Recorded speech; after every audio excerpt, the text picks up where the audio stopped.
नमस्कार, मैं हूं शम्स ताहिर खान और आप देख रहे हैं वारदात। ओसामा बिन लादेन की मौत के 3 साल बाद भी ये पहेली अपनी जगह कायम थी कि आखिर उसे कहां और किस तरह से दफनाया गया। मगर अब 3 साल बाद खुद अमेरिका के पूर्व रक्षा मंत्री ने इसका खुलासा कर दिया है। ओसामा को गुमनाम समंदर के बीच जब दफनाया गया तो जिस बैग में उसकी लाश रखी गई थी, उसी बैग में 136 किलो वजनी लोहे की जंजीरें रखी गई थी ताकि ओसामा की लाश हमेशा हमेशा के लिए समंदर की तह में ही दफन रहे।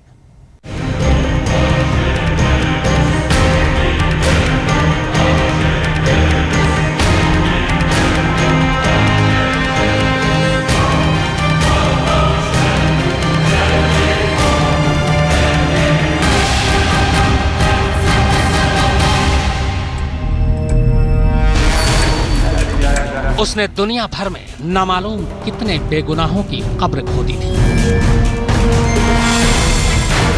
पर ऊपर वाले का खेल देखिए कि जब वो खुद मरा तो खुद के लिए 2 गज जमीन भी नहीं मिली। जमीन छोड़िए, जो ताबूत भी उसके हिस्से में आई वो भी जंजीरों से भरी थी।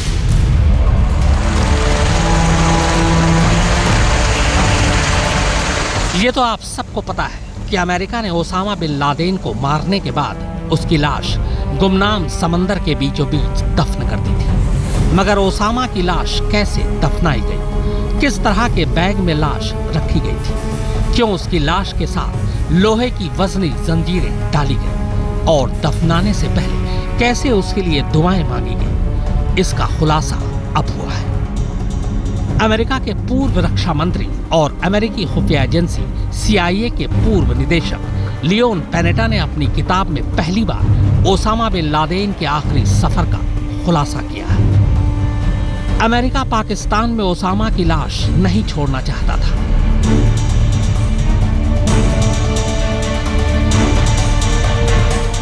ओसामा की लाश साथ ले जाना पहले से तय था। ओसामा को कहां दफनाना है ये भी पहले ही तय हो चुका था। लाश साथ ले जाने के लिए पहले से थी सारी तैयारी।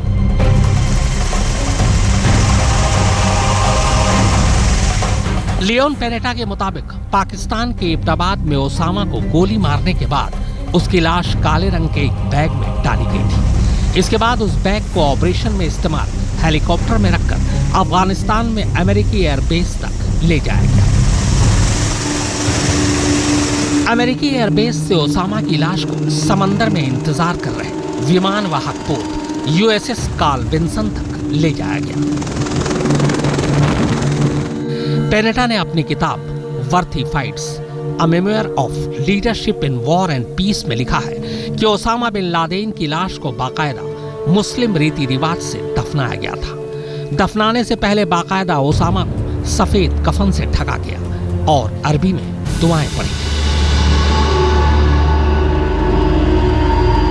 ओसामा के लिए आखिरी दुआ पढ़े जाने के बाद उसकी लाश काले रंग के एक भारी और बड़े बक्से में रखी गई। लोहे के बक्से का वजन काफी ज्यादा था, मगर इसके बावजूद लाश के साथ उसी बक्से में 300 पाउंड यानी कुल 136 किलो वजनी लोहे की जंजीर रखी गई। इसके बाद उस काले रंग के बक्से को समंदर में फेंक दिया गया।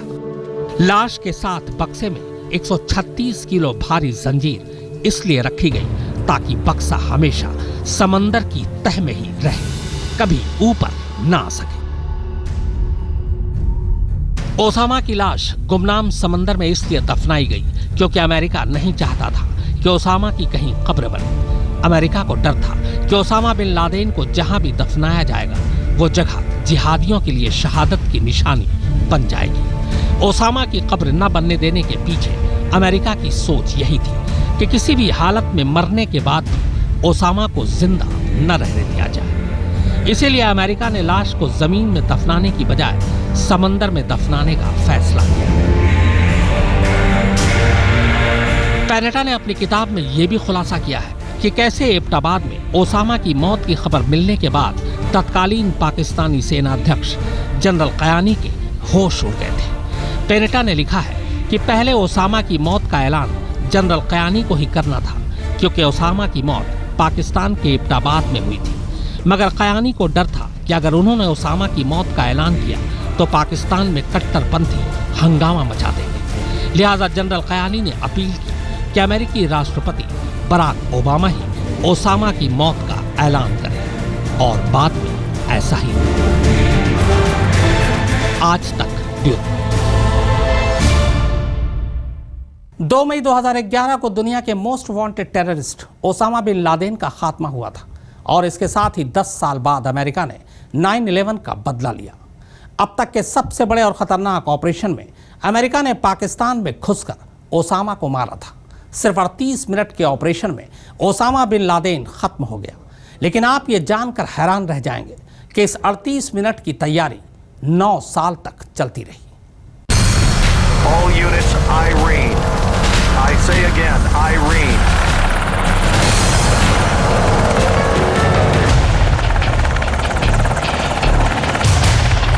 पाकिस्तान से लगती अफगानिस्तान की सीमा से 4 अमेरिकी हेलीकॉप्टर बेहद खामोशी से उड़ान भरते हैं। चारों हेलीकॉप्टर में अमेरिकी नेवी सील्स के 40 स्पेशल कमांडोज तमाम आधुनिक हथियारों से लैस हैं। चारों की मंजिल एक ही, पाकिस्तान का शहर एबटाबाद। हवेली के ठीक ऊपर आकर आसमान में ठहर जाता है। ऊंचाई बहुत ज्यादा नहीं थी। हेलीकॉप्टर से रस्सियां नीचे लटकती हैं और कमांडोज चीते की तरह नीचे उतरते हैं।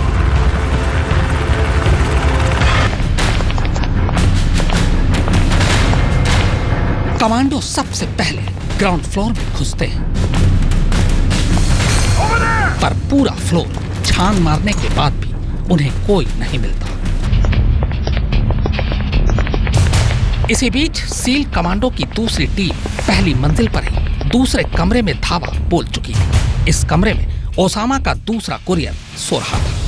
कमांडो के कमरे में घुसते ही उसकी नींद तो खुल गई, लेकिन उसके हाथ पास रखे AK-47 तक पहुंचते उससे पहले ही सील कमांडो से मौत के घाट उतारते थे। चौकन्ने सील्स कमांडोज जैसे ही दूसरी मंजिल पर पहुंचते हैं, एक नौजवान तेजी से उनकी तरफ झपटता है। ये कोई और नहीं, ओसामा का 22 साल का बेटा खालिद है। उसके पास कोई हथियार नहीं था, पर जिस तरह से वो झपटा था, कमांडो तब तक उसे गोली मार चुके थे। ओसामा का बेटा सील्स कमांडो के हाथों मारा जाता है। इसके बाद सील्स कमांडोज दूसरी मंजिल के तमाम कमरों को खंगाल डालते हैं और कमरों में दुबके ओसामा के सभी रिश्तेदारों को बंधक बना लेते हैं।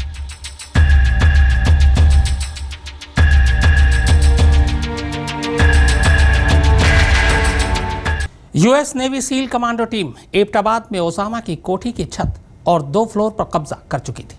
लेकिन अभी भी उनके सामने एक सवाल था कि जिस छलावे को वो ढूंढने आए थे, क्या वो इस बार उनके हाथ आएगा, या फिर हमेशा की तरह इस बार भी उनके हाथ नाकामी लगेगी।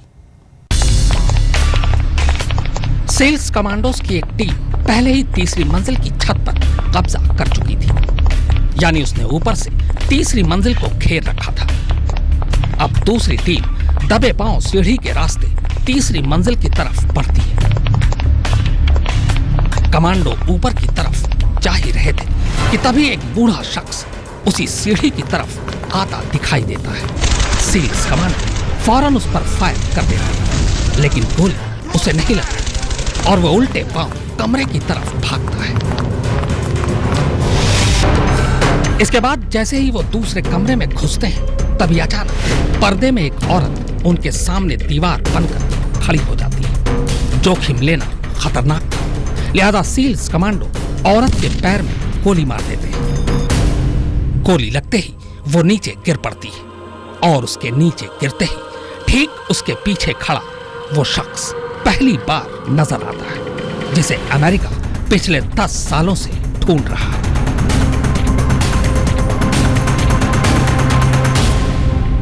सफेद कुर्ता पैजामा और सफेद दाढ़ी में सामने वही खड़ा था, दुनिया का सबसे होनहार आतंकवादी शेख ओसामा बिन लादेन।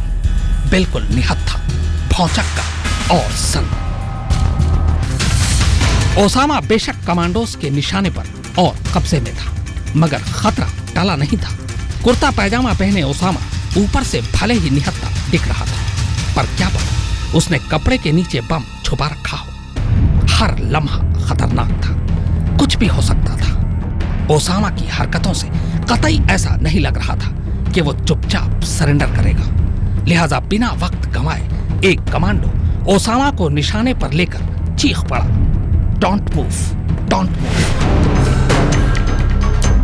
पर इस चेतावनी के बावजूद इधर ओसामा ने हरकत की और उधर उसी पल एक कमांडो ने बेहद करीब से उस पर पहला फायर किया। गोली कान के पास से होते ही बाईं आंख से बाहर निकल गई। इसके बाद दूसरी गोली सीधे उसके सीने में जा धंसी। बस कुछ सेकंड के अंदर ही दुनिया का सबसे खूंखार आतंकवादी दम तोड़ चुका था। ओसामा मर चुका था।